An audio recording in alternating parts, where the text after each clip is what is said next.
নমস্কাৰ এটি বিশেষ বাতৰিলৈ নিউজ নাওৰ ষ্টুডিঅ'ত মই মুকেশ হৈছে।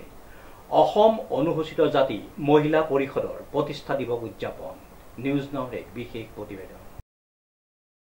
অসম অনুসূচিত জাতি মহিলা পৰিষদ যোৰহাট জিলা সমিতিৰ উদ্যোগত উদযাপন কৰা হয় প্ৰতিষ্ঠা দিৱস। উক্ত অনুষ্ঠানটি আয়োজন কৰা হয় অসম অনুসূচিত জাতি পৰিষদৰ যোৰহাট জিলা সমিতিৰ প্ৰেক্ষাগৃহত। উক্ত বিশেষ অনুষ্ঠানটিৰ আৰম্ভণি হয় সতী ৰাধিকা আৰু প্ৰিয় শিল্পী জুবিন গাৰ্গৰ প্ৰতিচ্ছবিত বন্তি প্ৰজ্বলন আৰু মাল্য অৰ্পণৰ মাজেৰে।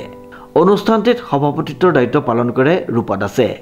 বিশেষ অতিথি হিচাপে উপস্থিত থাকে বিধায়ক ভৱেন ভৰালী, অসম অনুসূচিত জাতি পৰিষদৰ কেন্দ্ৰীয় সমিতিৰ সম্পাদক দীপাংকৰ হাজৰিকা, যোৰহাট জিলা সমিতিৰ সভাপতি প্ৰভাত কুমাৰ দাস, উপদেষ্টা থানুৰাম দাস, লগতে বিশিষ্ট লেখিকা আৰু আম্বেদকাৰ বঁটা প্ৰাপক ডিম্বেশ্বৰী দাস।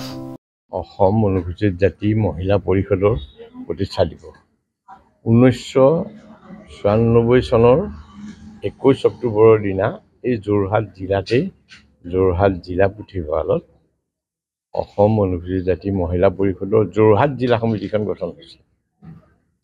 আৰু সেই তেতিয়াৰ পৰা যোৰহাট জিলা অনুসূচিত জাতি মহিলা পৰিষদে এতিয়ালৈকে গোটেই সমগ্ৰ যোৰহাট জিলাৰ অনুসূচিত জাতিৰ ৰাইজৰ হৈ বিভিন্ন ধৰণৰ কাৰ্যসূচী তেওঁলোকে গ্ৰহণ কৰি আছে। আৰু এই ক্ষেত্ৰত এটা কথা আমি ক'ব লাগিব, অসম মহিলা পৰিষদ অসম ভিত্তিত আমাৰ অসম মহিলা পৰিষদ আছে, অসম অনুসূচিত জাতি মহিলা পৰিষদ আছে, কিন্তু তাতকৈ যোৰহাট জিলা সমিতিখন যথেষ্ট শক্তিশালী। আৰু যোৰহাট জিলা আমাৰ অসম অনুসূচিত জাতি পৰিষদৰ যিখন যোৰহাট জিলা সমিতি, সেই সমিতিকো তেওঁলোকে অংশীদাৰিত্ব লৈ যথেষ্ট আগবঢ়া ধৰণে কাম কৰিছে। আৰু এই ক্ষেত্ৰত এটা কথা ক'ব লাগিব, আজিৰ দিনটোত আমি দীঘলীয়াকৈ কাৰ্যসূচী বা সাংস্কৃতিক কাৰ্যসূচীলৈ কৰিব খোজা নাই।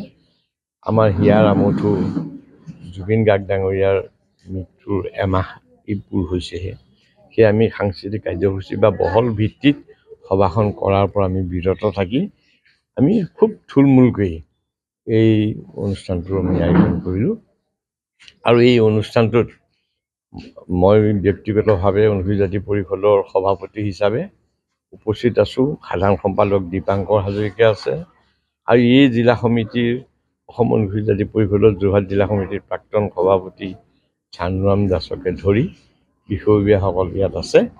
আমাৰ প্ৰভাত দাস সভাপতি, জীৱন হাজৰিকা সম্পাদক বৰ্তমানৰ তেওঁলোকো আছে। আৰু মহিলা পৰিষদৰ আটাইসকলেই দায়িত্বশীল বিষয়ববীয়া ইয়াত উপস্থিত আছে। ক্ষেত্ৰত আজিৰ জন্মদিনটোৰ প্ৰতিষ্ঠা দিৱসৰ শুভেচ্ছা জ্ঞাপন কৰিছোঁ। Thank you. অনুষ্ঠানত বক্তাসকলে অসম অনুসূচিত জাতি মহিলা পৰিষদৰ সমাজ উন্নয়নমূলক কাৰ্যৰ ওপৰত আলোকপাত কৰে। তেওঁলোকে সংগঠনটোৰ মহিলা সমাজৰ শিক্ষাগত, সামাজিক আৰু অৰ্থনৈতিক উন্নয়নৰ ক্ষেত্ৰত অৱদানৰ কথা উল্লেখ কৰি আগন্তুক সময়ত অধিক সক্ৰিয়ভাৱে ভূমিকা গ্ৰহণ কৰাৰ আহ্বান জনায়। এই অনুষ্ঠানটিত সকলো ধৰণৰ সাংস্কৃতিক অনুষ্ঠানৰ পৰা আঁতৰি থাকি সম্প্ৰতি একতা আৰু সামাজিক আলোচনাৰ মাজেৰে অনুষ্ঠিত হৈ সফলভাৱে সামৰি পৰে।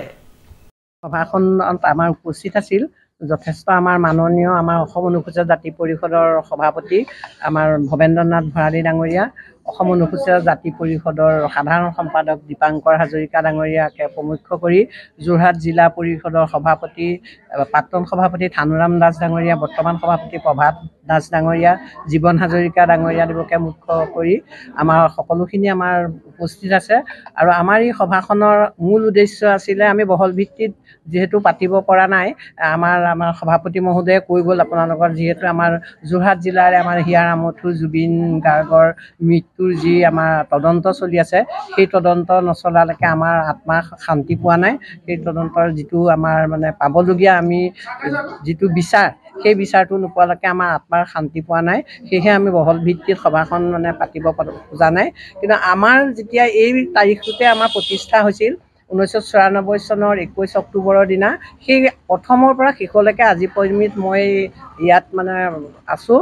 আৰু প্ৰথম ময়েই সেই সমিতিখন আমাৰ আগবঢ়াই নিবৰ কাৰণে সেই সময়ত ময়েই আগভাগ লৈছিলোঁ। আৰু বৰ্তমানলৈকে সভাখন আমি চলাই লৈ গৈছোঁ।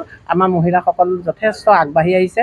মহিলাসকলে যিকোনো ক্ষেত্ৰত আমাৰ আগবাঢ়ি যিকোনো কাম কৰিবৰ বাবে সদায় সাজু আছে। সুমিত দাসৰ সহযোগত অনুপম বৰাৰ ৰিপৰ্ট, নিউজ নাও।